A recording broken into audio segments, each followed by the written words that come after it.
नमस्कार दोस्तों, मैं मनोज कुमार, आप सभी को हमारे चैनल में फिर से एक बार स्वागत है। चलिए आज हम फिर से एक नई क्लास की ओर आगे बढ़ते हैं। आज हम जानेंगे डायरेक्ट ऑनलाइन स्टार्टर का कंट्रोल डायग्राम कैसे होता है, कंट्रोल डायग्राम हम कैसे बनाते हैं। ओके, तो चलिए समय ना लेते हुए हम इस क्लासेस की ओर आगे बढ़ते हैं। सबसे पहले हम 220 सप्लाई लेते हैं, एसी सप्लाई लेते हैं। ओके, एसी सप्लाई लेते हैं।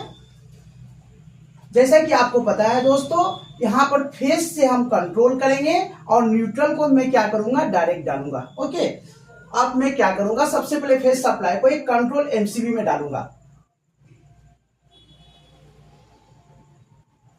एमसीबी जो कंट्रोल सर्किट में कोई भी पार्ट्स हमारा शॉर्ट सर्किट होता है या कुछ भी प्रॉब्लम होता है, ये एमसीबी ट्रिप या बंद करवा देगी।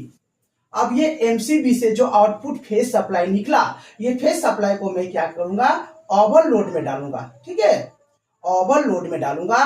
आप सभी को पता है दोस्तों, ओवरलोड का काम क्या है। ओवरलोड का काम है ओवरलोड को प्रोटेक्ट करना। यदि कोई भी मोटर अपने कैपेसिटी से बाहर एम्पियर या करंट लेती है, उस कंडीशन में ये क्या करेगी, मोटर को ट्रिप या बंद करवा देगी। अब ओवरलोड क्या है, नॉर्मली एनसी है, तो इससे क्या होगा, हमारा सप्लाई मिल जाएगा। ओवरलोड के आउटपुट में हमारा सप्लाई हमको मिल जाएगा। ओके, ओवरलोड के आउटपुट में सप्लाई हमको मिल जाएगा। ठीक ना। अब क्या करेंगे, ये ओवरलोड से जो आउटपुट सप्लाई मिली, हमें क्या करना होता है, पैनल के अंदर में तो कंट्रोल वायरिंग या पैनल तो बना हुआ रहता है, स्टार्टर तो बना हुआ रहता है, बट फील्ड से भी मोटर को स्टार्ट करना पड़ता है। उस कंडीशन में उस तरह से वायरिंग करना पड़ता है ताकि हमें फील्ड से भी कंट्रोल कनेक्शन कर हम इस स्टार्टर को कंट्रोल कर सके। अब ओवरलोड के आउटपुट से जो सप्लाई निकला, ध्यान से देखिएगा।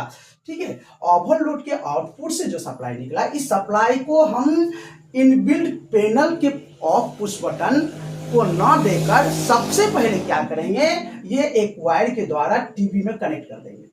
एक नंबर टीवी में कनेक्ट कर देंगे। पैनल का जो टीवी है वहां पर जाकर हम एक वायर से यहाँ कनेक्ट कर देंगे। दूसरे टीवी से इस वायर को मैं लेकर आऊंगा, और ये वायर जो दूसरे टीवी से वायर लेकर आया, ये आप कहेंगे कि मैं बाय टीवी इस वायर को क्यों लेके आया, आपके माइंड में सवाल होगा।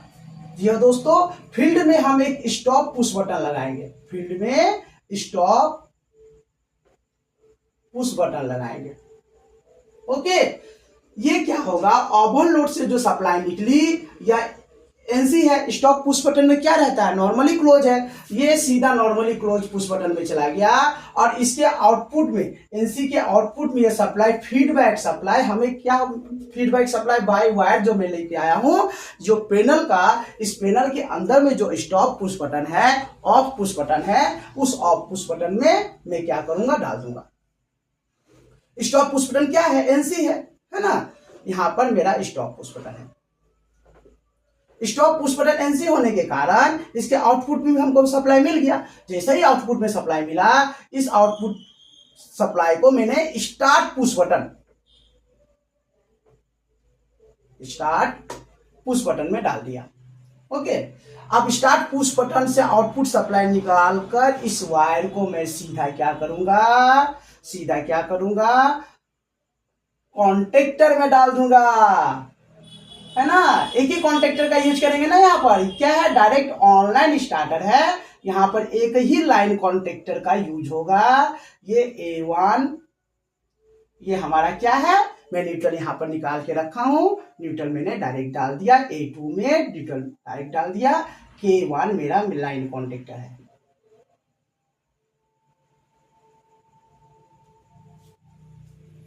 आप समझने की बात है, फील्ड से मैंने तो 2 वायर निकाल दिया टीवी में स्टॉप पुश बटन के लिए। अब क्या करूंगा, यहां से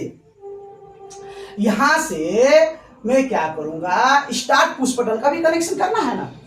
ये जो स्टार्ट पुश बटन का कनेक्शन करना है, यहां से मैं क्या करूंगा, एनसी के आउटपुट से, जो पैनल का हमारा स्टॉप पुश बटन है, एनसी के आउटपुट से एक वायर निकालकर 3 नंबर टीवी में डाल दूंगा, और 4 नंबर टीवी से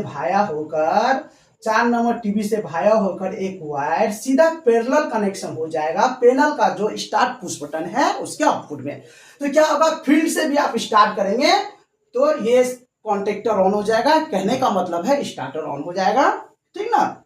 और पेनल से भी यदि ऑन करेंगे तो ये स्टार्टर ऑन हो जाएगा। अभी तक जो मैंने सर्किट बनाया इसमें क्या होगा, जैसे ही मैं पुश बटन को स्टार्ट करूंगा कॉन्टेक्टर तो ऑन हो जाएगा, और जैसे ही मैं हाथ हटा दूंगा स्टार्ट पुश बटन से तो ये कॉन्टेक्टर ऑफ हो जाएगा। अब इसके लिए क्या करना पड़ेगा, हमको होल्डिंग सप्लाई देना पड़ेगा। अब होल्डिंग सप्लाई आपके माइंड में रहेगा कि कहां से देंगे, कुछ नहीं, ये जो पेनल का स्टॉप पुश बटन है इसके आउटपुट से एक वायर निकालेंगे।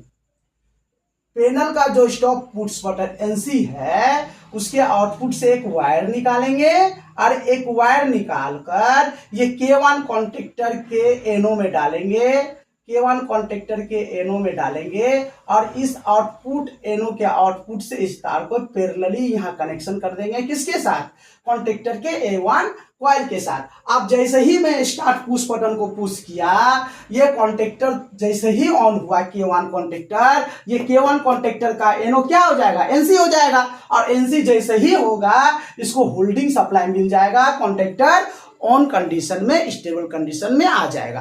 अब जैसे ही मैं पुश करूंगा, स्टॉप पुश बटन को जैसे ही पुश करूंगा, सप्लाई यहां से कट ऑफ हो जाएगा, सप्लाई यहां से कट ऑफ हो जाएगा। सप्लाई जैसे ही कट ऑफ हो जाएगा तो यहां भी सप्लाई ब्रेक हो जाएगा, और सप्लाई जैसे ही ब्रेक होगा कॉन्टेक्टर ऑफ हो जाएगा। तो इसी प्रोसेस में कॉन्टेक्टर स्टार्ट और ऑफ होगा। ओके, तो उम्मीद करता हूं ये कंट्रोल डायग्राम आप लोगों को काफी अच्छा लगा होगा और इजीली आपको समझ में आया होगा। इसी ही उम्मीद के साथ मैं आज का क्लासेस समाप्त करता हूं, और आप लोगों से रिक्वेस्ट करता हूं कि आप हमारे चैनल को जरूर से जरूर लाइक एंड सब्सक्राइब करें और बेल आइकन को दबाएं, ताकि हमारे नए वीडियो बनाया गया वीडियो आप तक नोटिफिकेशन पहुंचे। नमस्कार।